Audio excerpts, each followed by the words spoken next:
Bonsoir chers téléspectateurs, bienvenue sur la deuxième chaîne d'El Mauritania. Ce soir, pour votre émission Zoom sur, nous allons parler d'une série de décisions et d'annonces que le président de la République a annoncé lors d'un direct aux attentes et aux aspirations des jeunes à l'issue de la conférence nationale sur l'autonomisation des jeunes qui s'est tenue au Palais des Congrès. Le chef de l'État, je vous le disais tout à l'heure, a annoncé et a dévoilé des mesures visant à renforcer la formation professionnelle, l'emploi, le volontariat, la participation politique et l'accès à l'information, infrastructure plutôt sportive. Et ce soir, nous revenons sur ce sujet qui est d'une importance majeure avec nos invités sur la portée de ces annonces, leur impact réel et les défis pour leur mise en œuvre. Ce soir, nous avons l'honneur de recevoir M. Fodje Amadou Diagana, qui est le chargé de mission au ministère de l'autonomisation des jeunes, de l'emploi, des sports et du service civique. Et également avec nous M. Baham Ejouane, directeur adjoint main-d'œuvre étrangère, coordination adjoint projet prévention des conflits au ministère de l'autonomisation des jeunes, de l'emploi et des sports et des services civiques. Alors, avant d'entamer le débat, je vous invite à suivre avec nous un reportage de Bokar Bailaba qui revient sur les temps forts de l'événement.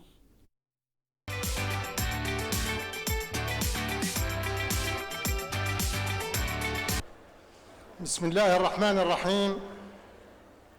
Wa sallallahu wa sallama ala nabiyyina al-karim. Au nom d'Allah, le miséricordieux, le clément, que la paix et les bénédictions d'Allah soient sur notre noble prophète. Monsieur le Premier ministre, Mesdames et Messieurs les présidents des institutions constitutionnelles, Mesdames et Messieurs les ministres, Excellences les ambassadeurs et représentants du corps diplomatique, Messieurs le chef militaire et de sécurité, Monsieur le Wali, Madame la présidente de la région de Nouakchott, mes chers fils jeunes de cette grande nation, chers invités, que la paix, la miséricorde et les bénédictions d'Allah soient sur vous.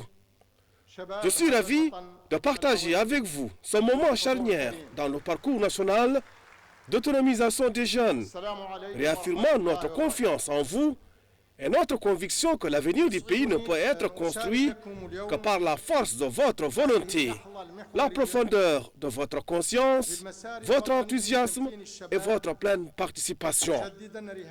Cette conviction est incarnée parce que j'ai maintes fois souligné à savoir que ce mandat est le vôtre. Il est construit pour vous et par vous. C'est pourquoi, dès le premier instant, nous avons veillé à placer les jeunes au cœur des politiques de développement et social et adopter une approche nationale globale qui les transforme de bénéficiaires d'opportunités en créateurs de celles-ci. Dans ce cadre, nous avons œuvré à la mise en œuvre de réformes fondamentales dans l'éducation, qui est la base de la Renaissance. Nous l'avons fait pour garantir la qualité et l'équité. Nous avons doublé la capacité d'accueil des établissements d'enseignement supérieur. Nous avons redonné de l'importance à la recherche scientifique et nous avons soutenu la formation professionnelle afin que chaque jeune puisse entrer sur le marché du travail avec confiance et compétence. Nous avons également déployé des efforts considérables pour améliorer la qualité et l'inclusion des divers services publics, en particulier les services de santé. Nous avons en outre lancé le plus grand programme de construction et de réhabilitation d'infrastructures pour la jeunesse, comprenant des stades et des salles omnisports modernes. Nous avons également mené une réforme institutionnelle qui a fait des fédérations sportives et des associations de jeunes des partenaires essentiels dans les politiques d'autonomisation des jeunes. Dans le domaine de l'emploi, nous avons qualifié et soutenu des dizaines de jeunes pour accéder au marché du travail en finançant des projets et en ouvrant la voie à l'entrepreneuriat des jeunes. Et nous avons lancé des services dédiés aux petites et moyennes entreprises. Nous considérons tous ces efforts comme un investissement en vous, jeunes, un investissement dans votre avenir, dans vos ambitions et dans votre capacité à diriger et à innover. Je ne peux à cette occasion que réitérer l'appel à l'éducation, à la formation et au travail, afin de profiter des milliers d'opportunités d'emploi offertes par les programmes et projets de développement en cours de réalisation. Vous devez, jeunes, vous libérer entièrement des idées fausses concernant la valeur du travail et ne manquer aucune opportunité d'emploi. Les opportunités créées par la dynamique de notre économie dans les différents secteurs ouvrent un vaste espace pour la production, l'innovation et le développement des affaires. Mais elles n'attendent personne. Alors, préparez-vous, changez les mentalités et soyez à la hauteur du défi dans tous les domaines. Nous ne nous soucions pas seulement de votre intégration dans la vie professionnelle, mais aussi de la promotion de votre participation politique et du renforcement de votre présence dans les différentes sphères de la gestion des affaires publiques. C'est dans ce cadre que s'inscrit l'adoption en 2023 de la liste des jeunes au Parlement, afin que votre voix soit représentée et votre vision présente au Parlement, l'organe législatif national. Conscient de l'importance du service civique, nous avons créé un cadre réglementaire permettant à des milliers de jeunes de s'engager dans diverses activités au service de leur patrie et d'acquérir une expérience réelle qui renforce leur autonomie et leur ouvre des perspectives d'avenir. Dans ce contexte, nous avons dédié un prix présidentiel aux meilleures initiatives de volontariat, répondant ainsi à une demande répétée de nos jeunes. Nous avons également œuvré à réduire les inégalités et à diversifier les mécanismes de soutien en faveur des jeunes les plus vulnérables, afin de renforcer leur résilience et leurs opportunités de participation à la construction du pays. L'égalité des chances n'est pas pour nous un simple slogan, mais un engagement que nous nous efforçons de concrétiser jour après jour, comme en témoigne notre décision de réserver des places dans les écoles d'excellence aux enfants des familles les plus vulnérables, en prenant en charge leur soutien éducatif afin qu'ils puissent exceller dans ces écoles. Chers jeunes, j'ai suivi avec intérêt les discussions qui ont eu lieu lors de vos sessions, les défis que vous avez présentés et l'espoir et les ambitions que vous avez exprimés. Notre fille Al-Ahlim Bint Mohamed Sidi nous a lu il y a un instant les recommandations issues de ces sessions. Je suis heureux d'annoncer une série de décisions qui répondent à vos demandes et à vos aspirations. Premièrement, la création d'un mécanisme institutionnel de consultation des jeunes au niveau local. Un cadre consultatif permanent sera mis en place, Inch'Allah, et bientôt, vous permettant de participer activement au développement de vos wilayas et de vos muqata. Ce cadre consultatif garantira que vos wilayas soient à l'avant-garde des projets et programmes de développement. Ce mécanisme inclura également, grâce aux propositions qu'il émettra, la dimension jeunesse dans le développement local et renforcera la participation des jeunes en termes d'opportunités d'emploi et d'intégration professionnelle dans les capacités de leur wilaya et dans les différents programmes qui y sont mis en œuvre. Dans ce contexte, il a été décidé de créer un organisme technique auquel seront transférées les compétences du Conseil supérieur de la jeunesse et qui sera chargé de la coordination nationale des travaux des mécanismes du cadre consultatif. Deuxièmement, concernant le renforcement de l'impact des programmes d'emploi, ces programmes seront renforcés en augmentant le budget du fonds d'emploi pour soutenir un plus grand nombre de projets de jeunes et afin d'intensifier et de renforcer l'intégration entre les secteurs gouvernementaux et avec le secteur privé afin qu'aucune opportunité d'emploi ne soit perdue. Dans ce cadre, il a été décidé de recruter 3000 employés afin de fournir des opportunités d'emploi immédiates aux jeunes qualifiés et de renforcer les capacités humaines des administrations centrales et locales.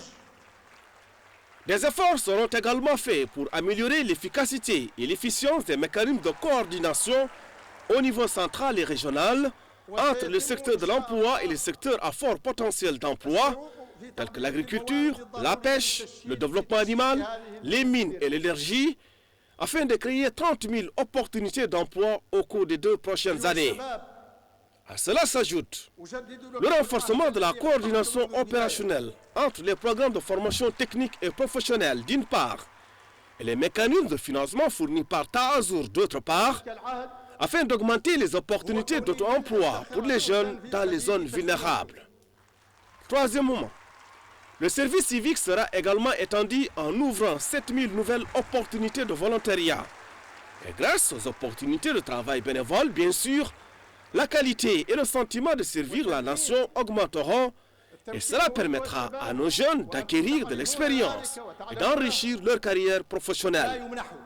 Quatrième moment, de grands projets sportifs seront également lancés, dont le plus important est la création d'environ 100 petits terrains pour l'infrastructure sportive, destinés aux jeunes dans les quartiers et les communes, et la préparation d'une étude pour un complexe sportif comprenant un grand stade aux normes internationales, pouvant accueillir 25 000 spectateurs et, Inch'Allah, la mobilisation des ressources nécessaires à la construction de cette grande infrastructure commencera.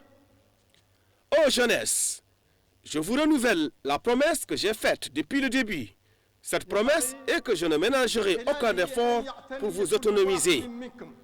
Et l'autonomisation, ô jeunesse, et vous le savez et le comprenez, ne se donne pas, elle se construit par la volonté, elle se construit par le travail et elle se construit en ne laissant pas les opportunités d'emploi se perdre.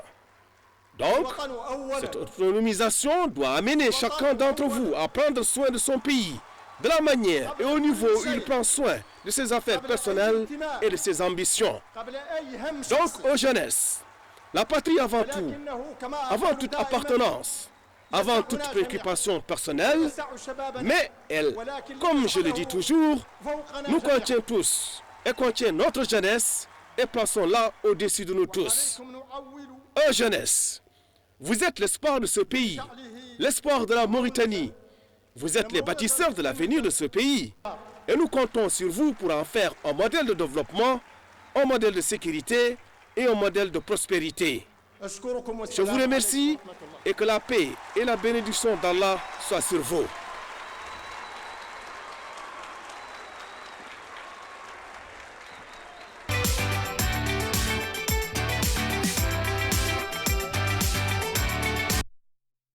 Pour ceux qui viennent de se joindre à nous, nous sommes bien sur la deuxième chaîne et sur Zoom Sur. Ce soir, nous allons parler du discours du président de la République, Monsieur Diakana. Dites-nous, nous avons entendu tout un tas de mesures dans le discours du président de la République et qui affirme également que ce mandat est vraiment un mandat de celui des jeunes. Comment pouvez-nous interpréter aujourd'hui pour faire comprendre déjà sur le plateau, pour qu'on puisse en discuter, mais également à nos téléspectateurs, que signifie vraiment c'est un mandat de la jeunesse? Merci beaucoup. Merci pour cette invitation et cette opportunité de la télévision, la chaîne 2, El Mauritania, de nous donner cette opportunité de pouvoir échanger avec les citoyens mauritaniens, notamment les jeunes, sur ce grand discours de son Excellence, Monsieur le Président de la République, à l'occasion de la cérémonie de clôture de tout un processus par lequel nous sommes passés par les Mourata, les Wilayas et enfin sur le plan national de la conférence nationale pour l'autonomisation des jeunes en Mauritanie. Ce discours, pour moi, est un discours pionnier. Un discours pionnier à travers lequel le président de la République a effectivement rappelé son engagement depuis la campagne des élections présidentielles en disant que ce mandat est le mandat des jeunes. Et il a approfondi cette question en disant que c'est effectivement un mandat pour les jeunes et par les jeunes.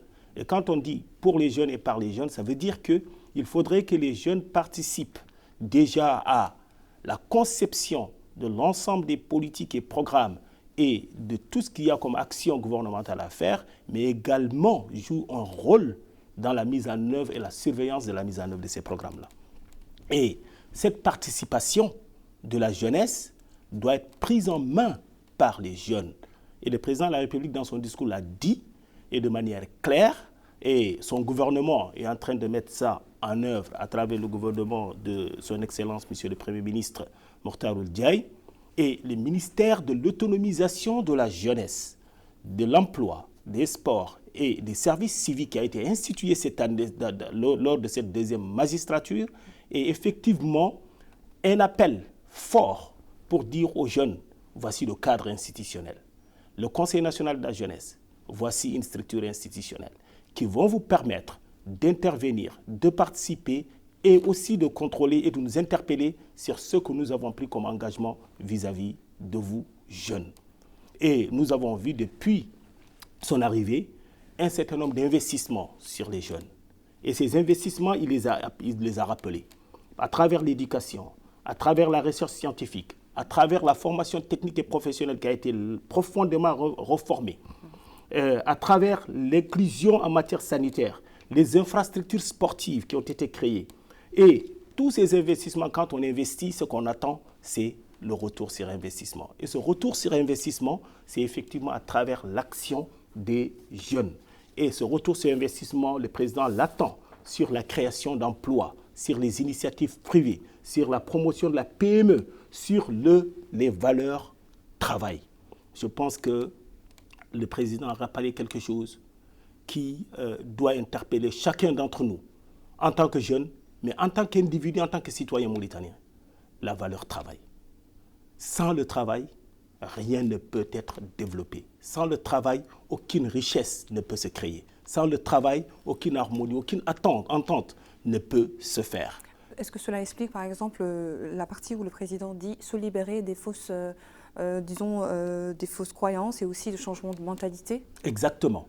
Quand on dit travailler, c'est dire qu'il n'y a pas de sot-métier. Il ne faut pas que je dise en tant que jeune que moi je suis de telle catégorie, je ne fais pas tel autre métier. Ce qui compte, c'est le travail. Quand on travaille et qu'on apporte de la richesse, on est valorisé à travers cette richesse-là. On est valorisé par rapport à ce que nous pouvons apporter à cette nation, à ce que nous pouvons apporter aux citoyens mauritaniens, et non par rapport à notre capacité de nous rendre oisifs. L'oisiveté n'apporte que problèmes, contraintes, malheurs. Et personne n'a envie de ça. Et je pense que le président nous a appelés à mettre en avant cette valeur-là qui est une des valeurs fondamentales de notre sainte religion. Il faut travailler, il faut gagner son pain à la sueur de son front. Et il ne faut pas que la jeunesse, quand on parle travail, on ne parle pas des seniors. Les seniors, ils vont à la retraite.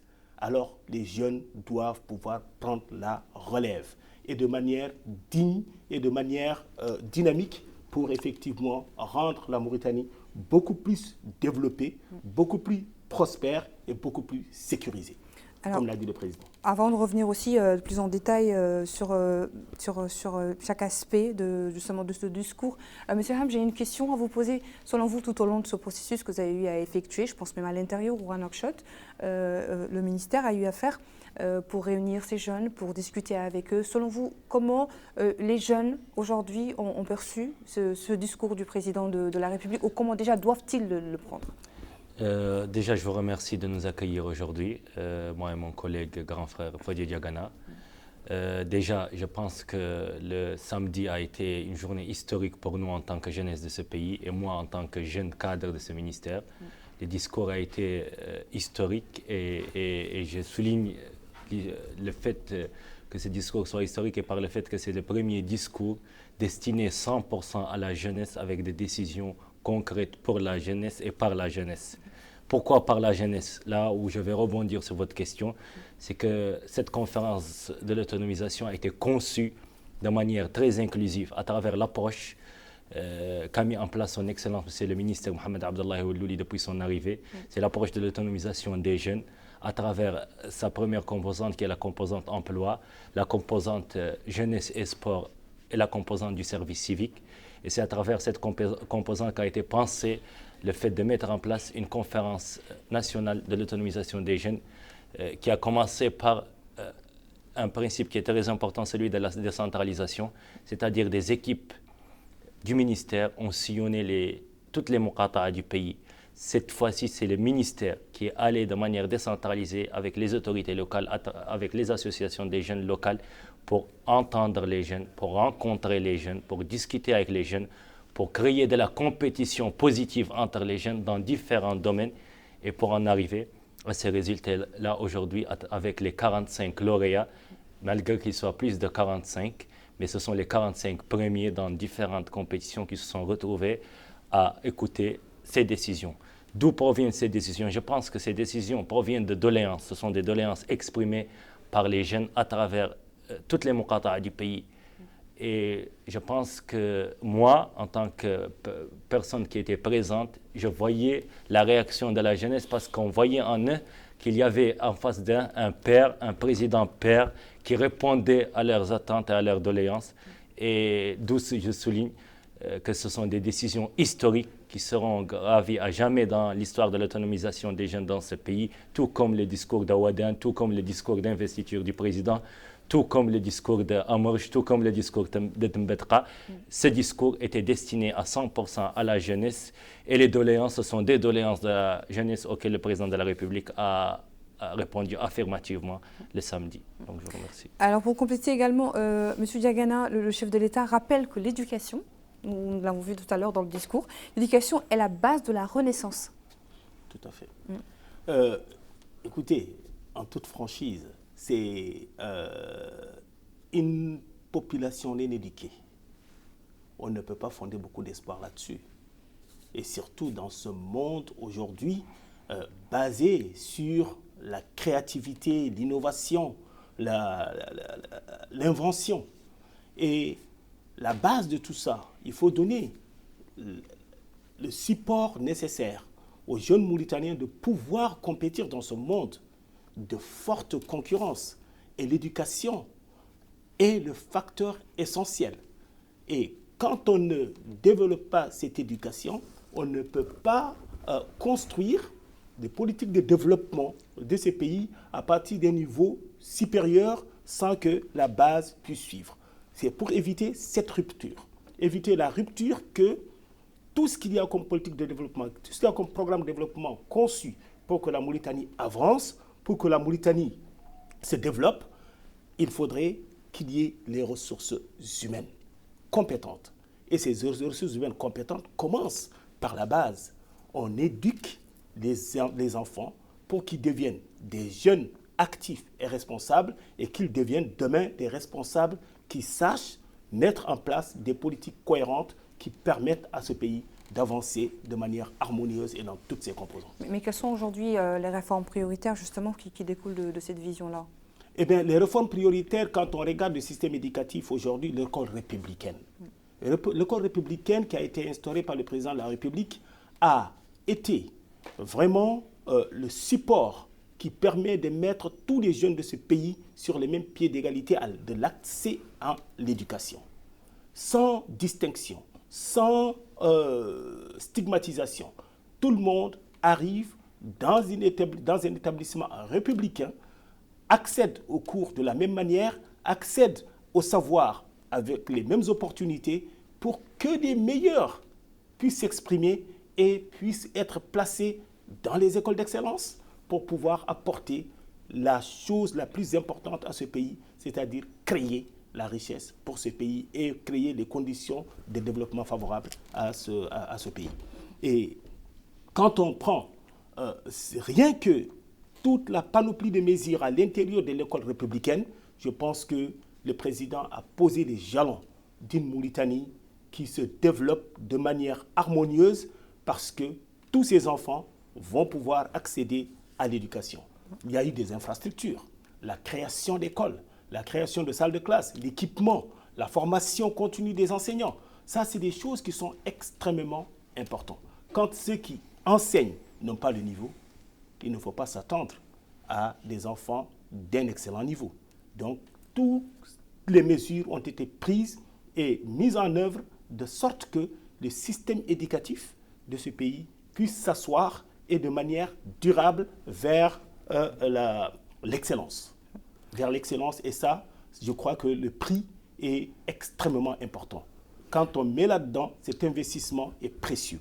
Et cet investissement produira des résultats. On ne peut pas s'attendre à ces résultats immédiatement. Ça, c'est des investissements à long et à très long terme. Parce que les enfants à 5 ans, à 6 ans, à 7 ans, à 12 ans, quand on les forme comme ça, c'est pour que demain, ils deviennent des adultes qui reviennent dans ce pays, qui reviennent aux manettes de ce pays pour pouvoir, il a dit, le futur de ce pays, c'est vous.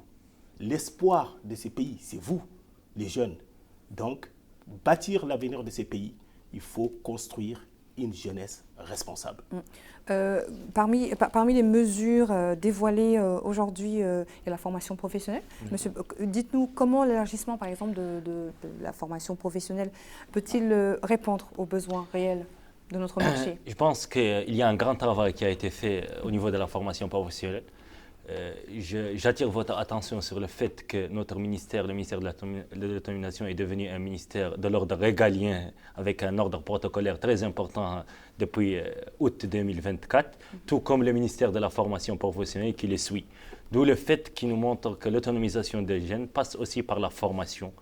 Donc, je pense que l'élargissement de la formation professionnelle peut répondre aux besoins réels du marché de l'emploi à travers plusieurs étapes. Déjà, il faut adapter les curricula aux besoins des secteurs porteurs, c'est-à-dire nous avons des secteurs économiques très porteurs comme l'agriculture, la pêche, l'élevage, les mines, l'énergie et les BTP. Et ce sont des secteurs qui ne sont pas encore au bout de leur potentiel et qui ont beaucoup de potentialité. Ce sont des secteurs qui vont pouvoir nous aider à absorber beaucoup de notre chômage. Deuxièmement, je pense qu'il faut aussi former nos jeunes, avoir une offre de formation adaptée à notre demande d'emploi, c'est-à-dire former les jeunes sur des métiers plus ou moins demandés. Donc il faut adapter cette offre pour former nos jeunes dans des métiers qui sont aujourd'hui sollicités sur le marché de l'emploi. Comme par exemple je vais vous donner un exemple concret sur lequel nous travaillons sur le terrain aujourd'hui. Nous travaillons avec les entreprises privées sur le secteur de la BTP.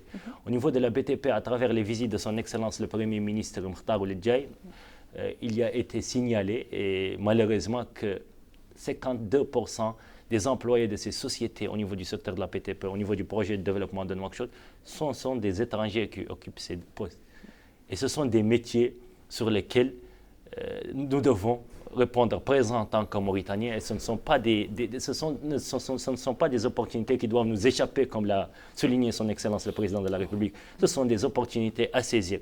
Et je pense que le département, avec le département de la formation professionnelle et le secteur privé, nous sommes déjà en train de travailler sur une manière de remédier à ça et d'intégrer plus de Mauritaniens dans ces métiers de la BTP.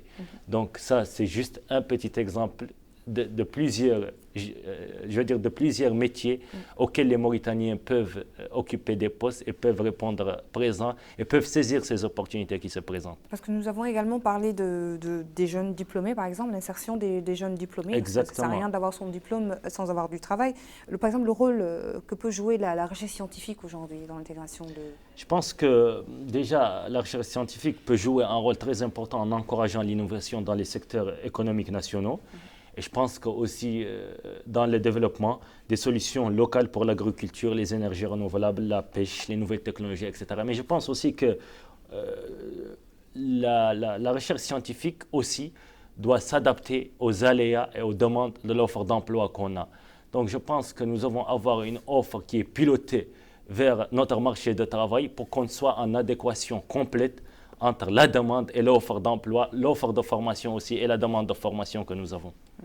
Et nous avons également, le président a également parlé de l'augmentation du budget du fonds pour l'emploi, qui est une mesure quand même phare aujourd'hui. Quel type de projet, par exemple, pourrait être priorisé par rapport à ça? Je pense que déjà, l'augmentation du Fonds national de l'emploi, c'est un fonds que le président a créé, pour lequel il a dédié 5 milliards d'anciens au Guya, il faut le souligner.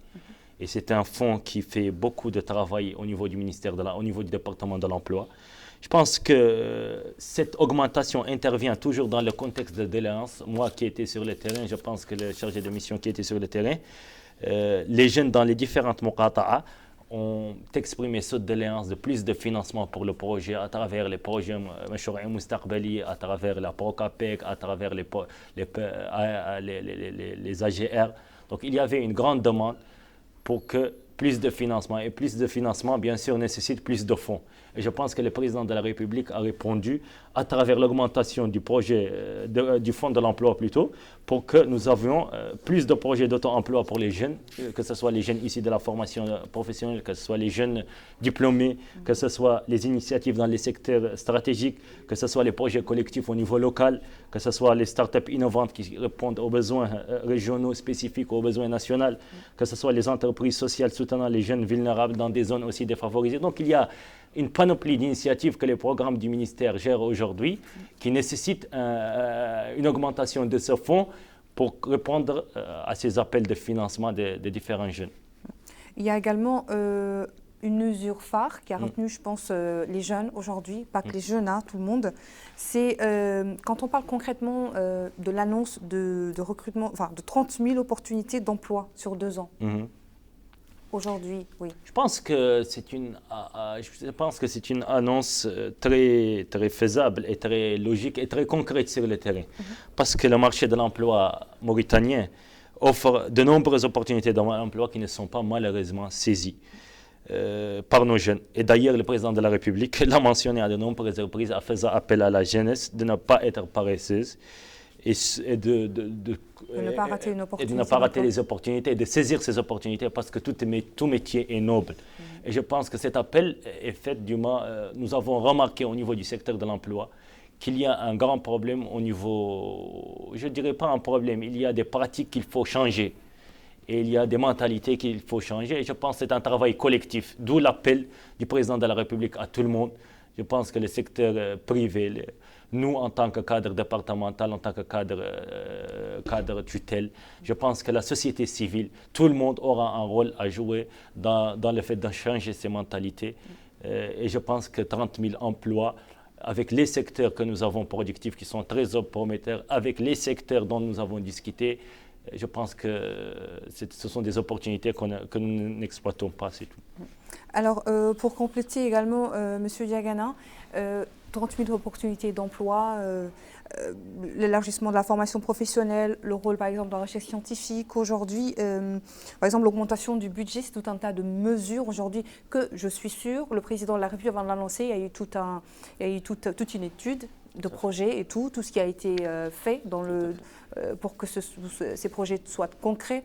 Qu'est-ce que vous pouvez nous en dire aujourd'hui? Qu'est-ce que votre département peut en dire aujourd'hui?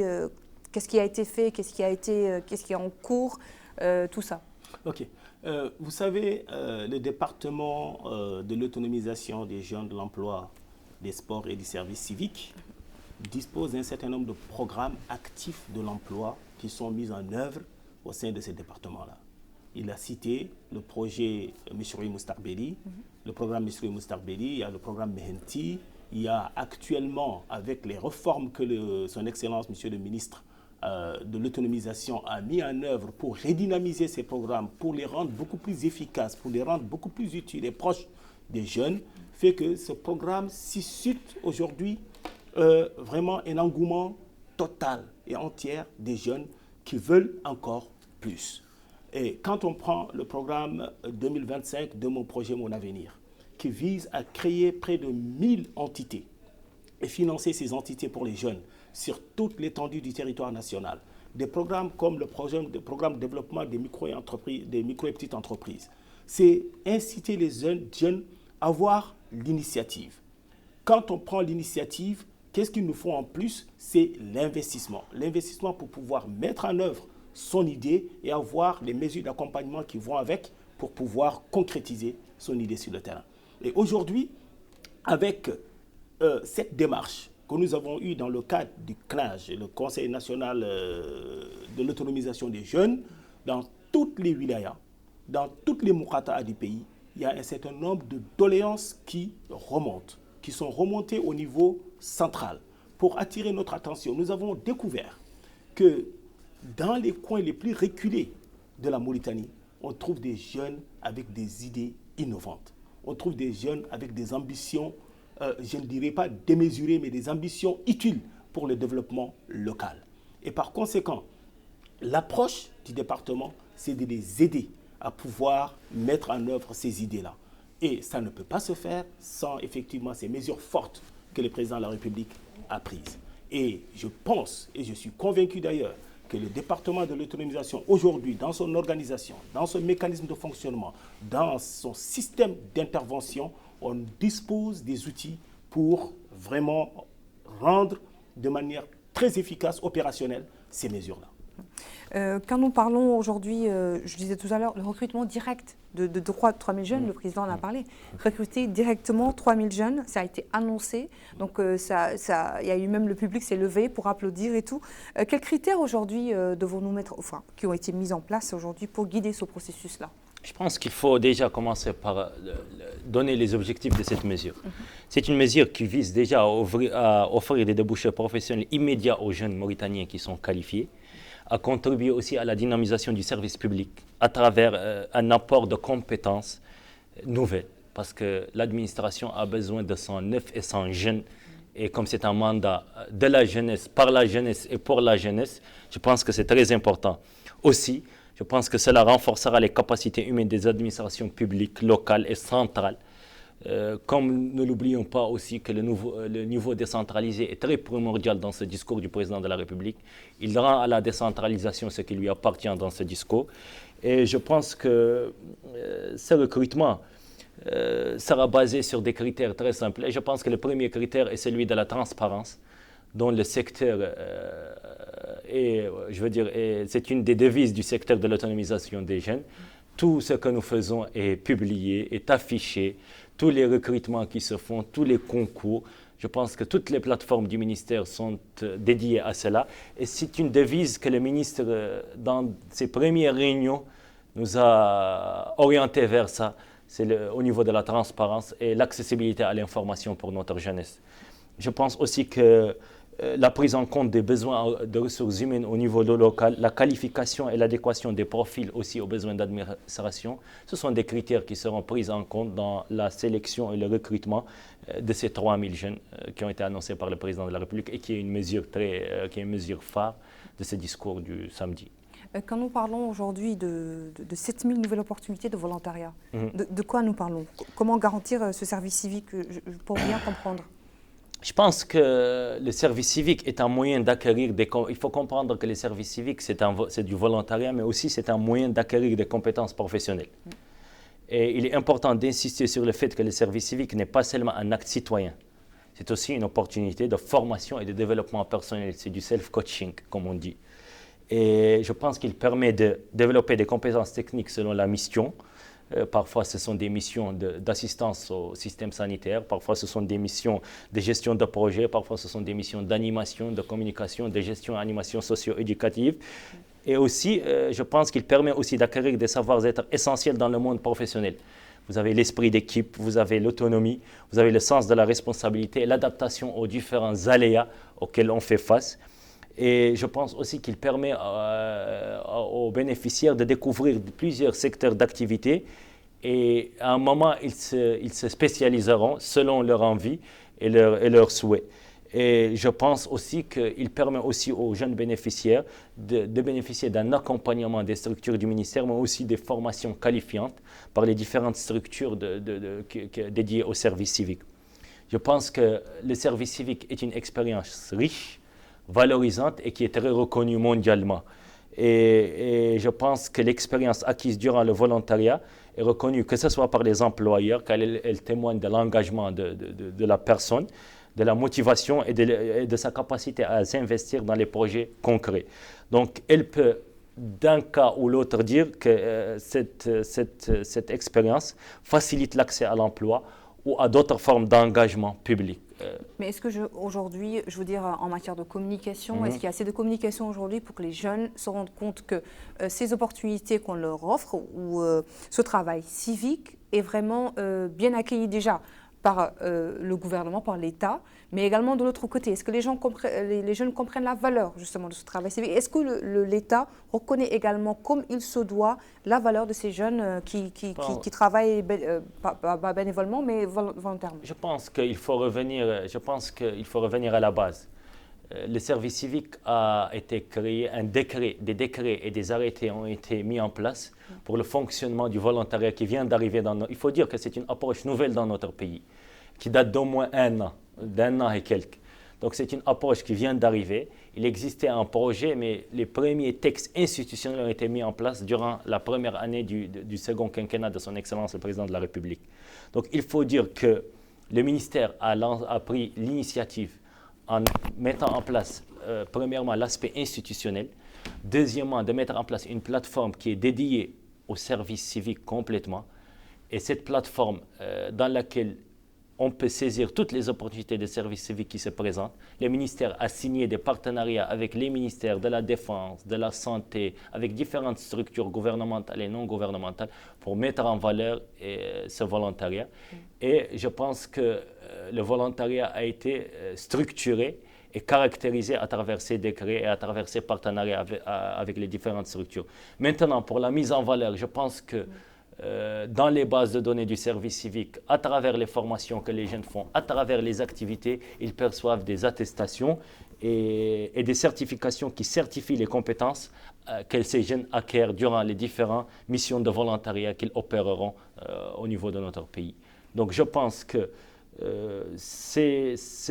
il y a un système de reconnaissance officielle par le système du volontariat de ces jeunes qui se présentent et qui saisissent ces opportunités de volontariat et qui sont publiées sur la plateforme nationale du service civique, qui est une plateforme qui existe sur laquelle ces jeunes peuvent ouvrir un compte et regarder et attendre les opportunités qui se présentent à eux et saisir ces opportunités pour je veux dire, effectuer un travail de service civique dédié à leur pays. Est-ce qu'aujourd'hui, par exemple, c'est 30 000 d'opportunités d'emploi sur 2 ans, également 3 000 jeunes qui vont être recrutés prochainement. Est-ce que, par exemple, ce service civique, justement, est-ce que c'est une base de données assez qui peut être là, présente, et qu'on va piocher directement avant même de penser à quelqu'un d'autre quand nous parlons de ces opportunités d'emploi-là aujourd'hui, M. Diagana? Oui, pour renforcer ce qu'a dit mon frère et ami et collègue, vous savez, le volontariat, le service civique qui a été institué dans le département est venu un tout petit peu formaliser et rendre beaucoup plus institutionnelles des pratiques qui existaient chez nous. On avait des associations de jeunes, on avait des associations socio-professionnelles dans lesquelles des individus s'investissent de manière volontaire pour uniquement aider d'autres à pouvoir accéder à certaines choses, à certains privilèges, ainsi de suite. Ça existait. Mais le rendre institutionnel comme ça donne l'envergure qu'il faut à cette technique, à ce mécanisme de pouvoir impliquer nos jeunes dans ce don de soi. Parce que le volontariat, c'est un don de soi et ne rien attendre en retour. Quand on dit ne rien attendre en retour, c'est une récompense, un satisfecit quelconque. Mais plutôt, ce qu'on attend en retour par rapport à ce volontariat, c'est une formation. C'est une auto-formation. C'est l'acquisition d'un certain nombre de compétences qui peuvent être utiles aux jeunes dans le cadre de sa vie professionnelle. Et aujourd'hui, avec le programme de service civique du département, il existe une base de données, comme vous l'avez dit. Cette base de données où les jeunes s'inscrivent de manière continue et soutenue là-dessus, pour dire nous sommes là, nous sommes des volontaires, on veut y aller. Et des 7000 volontaires dont on a besoin aujourd'hui, que le président a exprimé dans son discours, en arrêtant les enregistrements sur la base de données, on peut les retrouver. Mais on ne va pas s'arrêter. On va continuer de les inscrire pour qu'on puisse trouver le potentiel des jeunes volontaires dans des domaines de compétences sur lesquels ils ont le plus de facultés et de possibilités d'intervenir. Parce que ce volontariat intervient dans tous les domaines du secteur de la vie mauritanienne.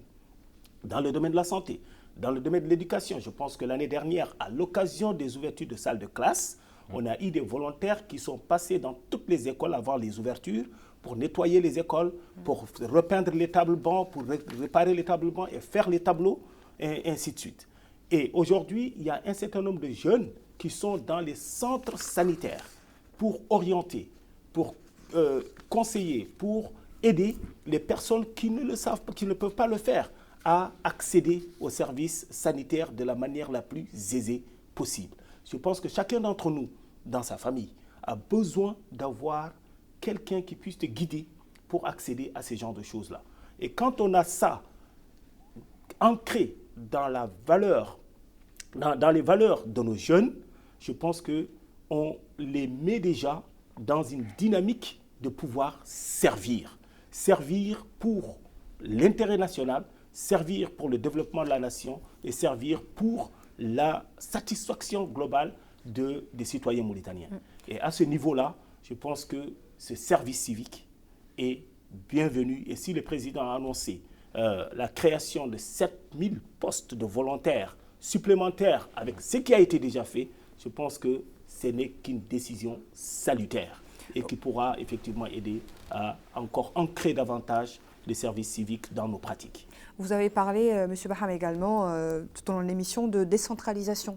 Comment aujourd'hui ces opportunités d'emploi, ces opportunités de postes de volontaires et autres peuvent assurer, comment le service ici à Nouakchott et à l'intérieur du pays peut être assuré équitablement, qu'il y ait les mêmes chances ici à Nouakchott qu'à l'intérieur, qu'à Attar, ou Ayoun ou n'importe quelle ville? D'abord, parlons de la répartition. Je pense qu'il a parlé de la transparence, qui est un des principes fondamentaux sur lesquels reposent toutes les interventions du département aujourd'hui. Et on a des critères sur lesquels on peut se fonder facilement pour dire un critère qui est le même partout. C'est par exemple le nombre de la population de la Moukata. On prend chaque population de Moukata par rapport à la population active, par rapport à la proportion jeune. C'est un ensemble de ressources statistiques que nous avons sur lesquelles on peut se fonder pour déjà créer une clé de répartition qui permette de manière équitable de dispatcher ce besoin d'insertion sur l'ensemble des Moukata du pays. Et une fois cela établi, maintenant, le processus de recrutement est un processus local. Et ce processus, on peut demander par exemple dans une Moukata en disant nous avons besoin de tel nombre de personnes dans le domaine de l'éducation. Alors, la priorité peut être effectivement donnée à ceux qui sont... Parce qu'il faut également donner la chance à ceux qui sont au niveau local pour pouvoir s'impliquer dans le service administratif au niveau local et sans pour autant donner l'impression que ces gens, on les a imposés d'autres personnes qui sont venues d'ailleurs. Quand on est citoyen mauritanien, on est censé travailler partout. Mais privilégions ceux qui sont effectivement au niveau local parce que, premièrement, c'est moins coûteux. Deuxièmement, ça fait des privilèges de la cohésion sociale au niveau local et ça fait moins de besoin de vouloir quitter et aller ailleurs. Et ça permet de stabiliser le service public de proximité. Est-ce que cela rejoint, par exemple, le mécanisme annoncé par le président de la République, le mécanisme institutionnel de consultation au niveau local? Exactement. Quand on met un mécanisme institutionnel de consultation au niveau local, ça permet aux jeunes de se dire ce qui se fait chez moi, je suis au courant. Premièrement, je m'informe de ce qui va se faire chez moi, de ce qui est prévu d'être fait chez moi, et même qui est basé sur ce que moi j'ai revendiqué, sur ce que j'ai réclamé, en disant voici nos besoins prioritaires. Et quand les jeunes participent déjà, depuis ce niveau, à la conception du programme ou de la politique ou de l'action gouvernementale, ce jeune sera beaucoup plus actif en se disant c'est moi qui ai demandé, on vient mettre ça en œuvre et on me donne l'opportunité de participer. C'est ce que le président a dit. Ne laissez aucune opportunité passer.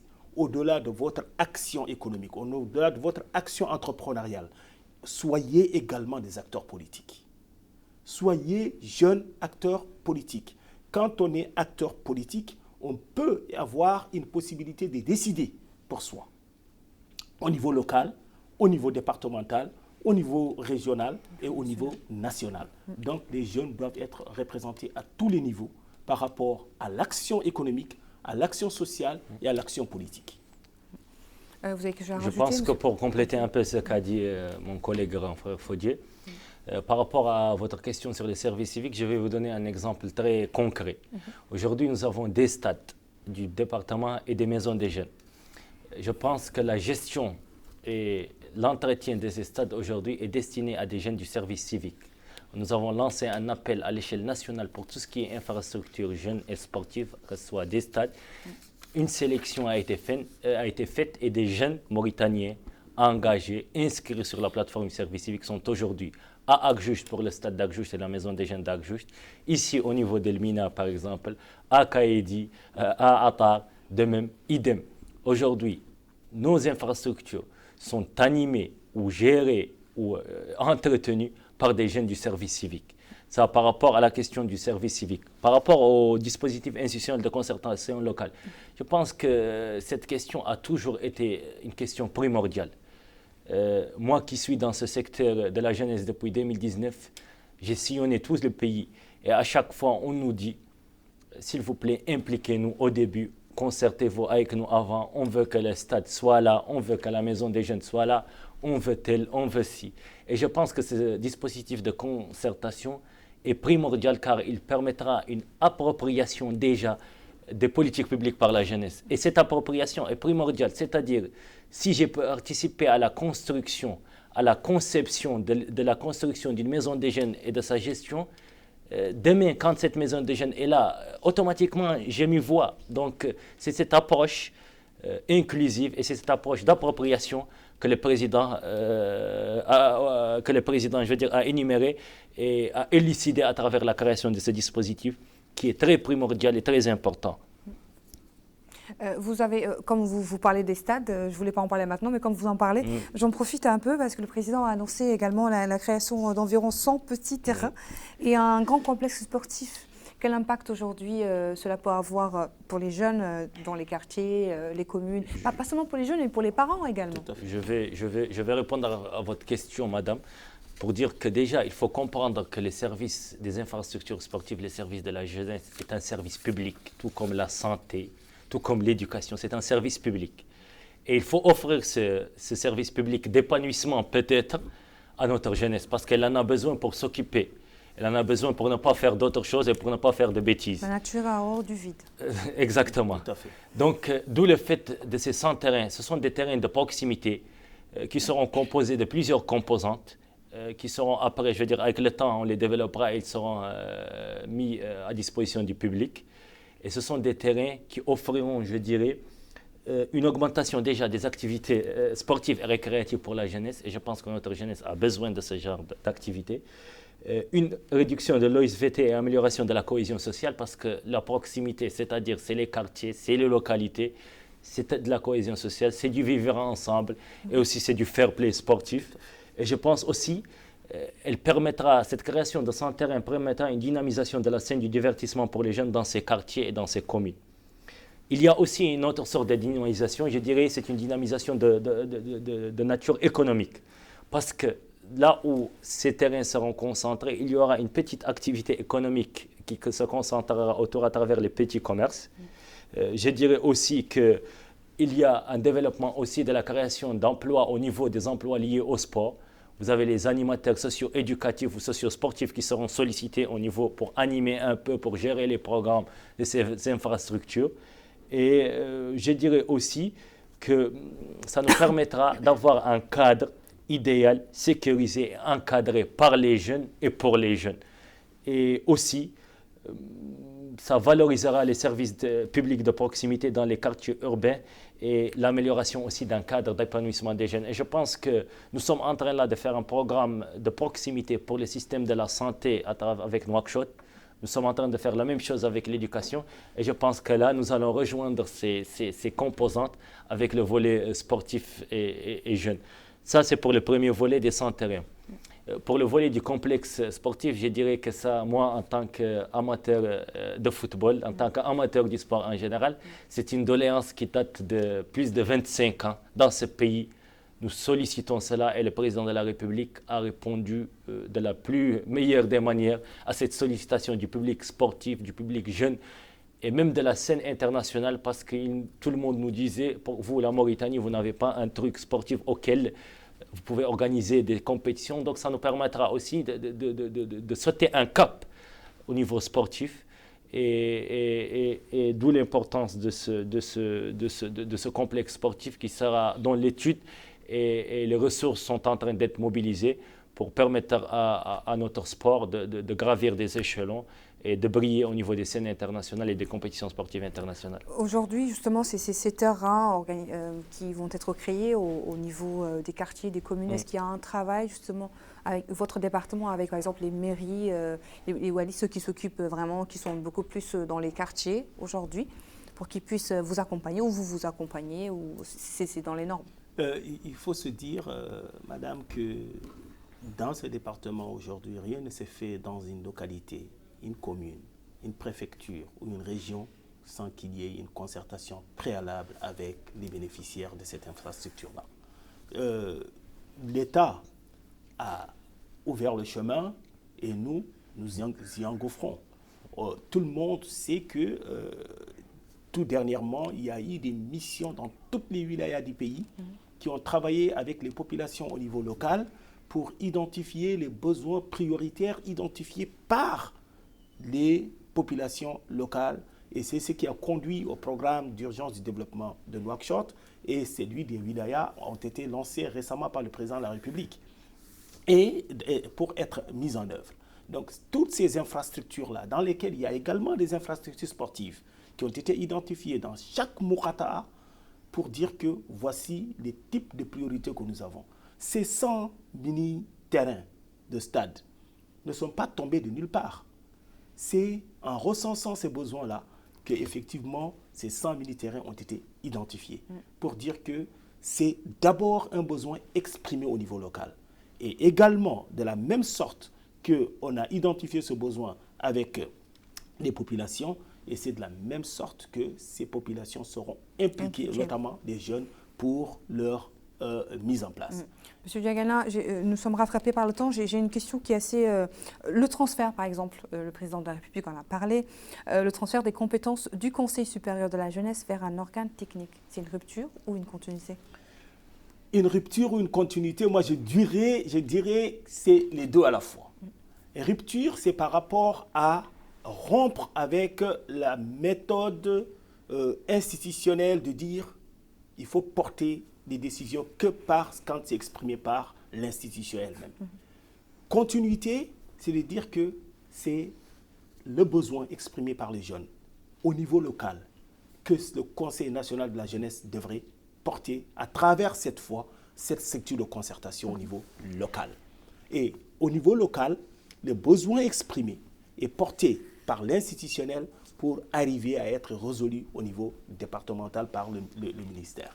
Donc, on peut parler de rupture quand on prend le niveau de prise de décision, mais on peut parler de continuité par le fait qu'on continue d'impliquer les jeunes à prendre la décision, à être impliqués dans la conception de la décision jusqu'à sa mise en œuvre. Aujourd'hui, Monsieur Ham, que pensez-vous de la décision de réserver des places dans les écoles d'excellence aux enfants des familles vulnérables? Qu'est-ce que cela veut dire? Qu'est-ce que cela implique déjà? Avant de rebondir à votre question, je tiens à compléter un peu pour dire pour dire que n'oublions pas aussi que le président de la République a lancé le plus grand programme de construction et de réhabilitation des infrastructures dédiées à la jeunesse. Ne laissons pas ces annonces ou ces perspectives nous faire oublier qu'il y a beaucoup qui a été fait dans ce domaine exactement. Donc je tiens à le rappeler.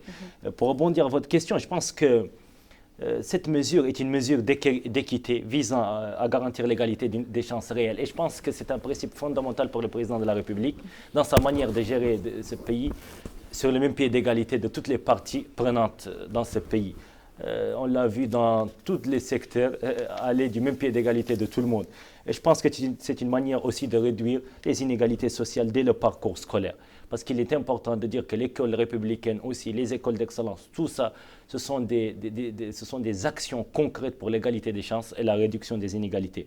Je pense aussi que c'est un moyen d'intégrer des talents qui étaient peut-être invisibles dus à la pauvreté ou à leur vulnérabilité dans des circuits d'élite, des circuits élitistes d'excellence.